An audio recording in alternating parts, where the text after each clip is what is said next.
안녕하세요. 시청자 여러분 반갑습니다. 부동산 미디어그룹 박대근 대표입니다.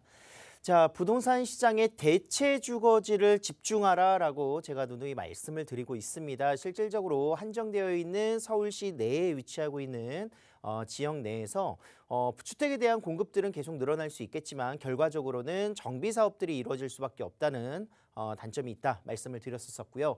그리고 또한 정비 사업이 같이 함께 이루어졌었을 때 어느 지역이 가장 인기가 많을 것인가를 생각해 보신다면 역세권과 그리고 또한 이런 접근성에 있어서 이런 지역들을 좀 구분을 하셔야 된다라고 말씀을 드렸습니다. 자, 역세권이라든가 상업지역 또는 준주거 지역에 밀집되어 있는 주거의 유형들, 뭐 주택이 들어가기에는 상당히 땅값의 가격 때문에 어려운 부분들을 오피스텔이라든가 도시형 생활주택들이 대체 주거지로 굉장히 인기가 많을 수밖에 없는데요. 자, 이런 오피스텔이 뜰 수밖에 없는 이유, 바로 이러한 현상들을 대변하고 있다라고 말씀드릴 수가 있을 것 같습니다. 자, 지금 현재 오피스텔 같은 경우에는 아파트 값의 그런 고공행진에 따라서 대체 주거지로 굉장히 높은 선호도를 보여주고 있습니다. 실질적으로 이제 아파트를 매매하기에도 굉장히 어려운 상황 속에서 청약을 넣자니 청약 당첨이 굉장히 어려워지는 이런 상황이 계속해서 이루어지고 있죠. 그렇기 때문에 아파트를 대체할 수 있는 주거로 오피스텔을 선호하고 있고 특히나 또 이제 1인, 2인 가구의 그런 소형 가구의 수요가 늘어나게 되면서 오피스텔이 넓은 국민보급주택 82제곱 이상의 그런 면적에 대비해서 조금 더 소형 25평형 이런 오피스텔 또는 그거보다 더욱더 작은 투룸 20평형 정도의 오피스텔을 굉장히 선호할 수밖에 없는 요소가 많이 증가하고 있다라고 말씀드릴 수가 있겠습니다. 자, 오피스텔도 실질적으로 투자하실 때 있어서 가장 중요한 부분 중에 하나가 주변에 공급 물량들이 많거나 이럴 경우에는 이제 나중에 환매하시는데 굉장히 어려움들 많이 호소하실 수가 있습니다. 그래서 투자 공식을 정확하게 보셔야 될 텐데요. 배후 수요가 공급에 대비해서 풍족한가, 그리고 또한 교통의 인프라가 잘 갖춰져 있어서 접근성이 우수한지를 보셔야 될 것 같고요. 이 주변의 생활의 인프라, 요즘은 또 이제 생활 라이프 스타일 자체가 한 곳에서 모든 부분들을 다 이룰 수 있는 부분들을 보시기 때문에 생활의 인프라까지 잘 갖춰져 있는 모습에서 이런 투자 공식을 잘 생각을 하시면서 오피스텔도 투자를 하셔야 된다라고 말씀드릴 수가 있을 것 같습니다.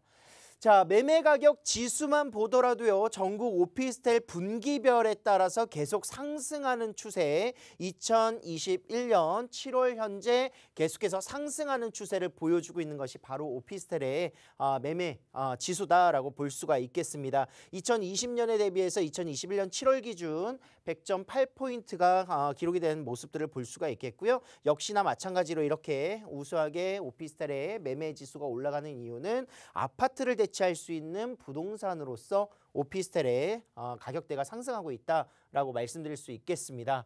자, 전국 오피스텔 연도별 거래량을 보시더라도요, 2019년에 이어서 2020년에는 무려 11,764건이 증가를 하면서 실질적으로 올해 상반기만 하더라도 약 8만여 건 정도의 거래량이 나왔거든요. 그렇기 때문에 올해에도 2020년에 비해서 많으면 많았지 적지는 않을 것이다 예상을 하고 있습니다. 그래서 이런 오피스텔의 거래량들은 크게 증가하고 있는 추세다.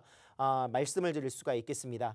자, 거기 더불어서 전용 면적 59제곱 정도의 오피스텔 평균 청약 어떻게 보면은 경쟁률 또한 굉장히 높게 올라갔는데요. 지금 현재 뭐 아파트에 비해서 경쟁률이 상당히 많이 올라갔습니다. 그래서 지금 현재 2021년 상반기 기준으로 해서 31.8대의 1의 기준을 잡고 있습니다. 그래서 이번에도 실질적으로 오피스텔 청약했었던 지역들 굉장히 흥행을 하면서 많은 수요가 몰렸다라는 뉴스들을 보셨고 상황들을 보셨을 것 같습니다. 그래서 2021년 상반기에는 약 2.9배 정도의 규모가 늘어났다라고 볼 수가 있겠고요. 자, 이렇게 오피스텔, 최근 오피스텔 상승세의 주요 원인, 청약이 늘어나고 있는 원인이 무엇인가? 말씀드렸다시피 청약 통장이 필요 없고 청약 가점이라든가 무주택 여부에 대해서 불필요하기 때문에 실질적으로 오피스텔에 청약이 몰리는 이유다. 라고 볼 수가 있겠습니다. 아파트 같은 경우에는 평균 가점 60점 이상이 돼야 기대치를 볼 수가 있을 것이고요. 거기에 더불어서 가점들이 어떻게 구성되느냐, 무주택 기간이 얼마나 되느냐, 그리고 이제 그 부양가족이 어떻게 되는지에 따라서, 그리고 아파트 청약을 이렇게 하는 데 있어서 이런 부분들이 충족되지 않는 젊은 세대, 30대 젊은 세대들은 굉장히 수요의 그런 이동이 오피스텔로 옮겨갈 수밖에 없는 이유가 된다라고 말씀을 드렸고요. 자, 오피스텔 당첨 이후에 이제 다시 아파트로 청약을 넣을 수도 있는 부분들이 있기 때문에 실질적으로 오피스텔을 분양받으시거나 또는 투자를 해놓으시고 시세 차익과 함께 더불어서 수익률까지 받아가시면서 내 집 마련을 이제 좀 가기 위한 전략을 세우시는 분들이 굉장히 늘어나고 있다라고 볼 수가 있겠습니다.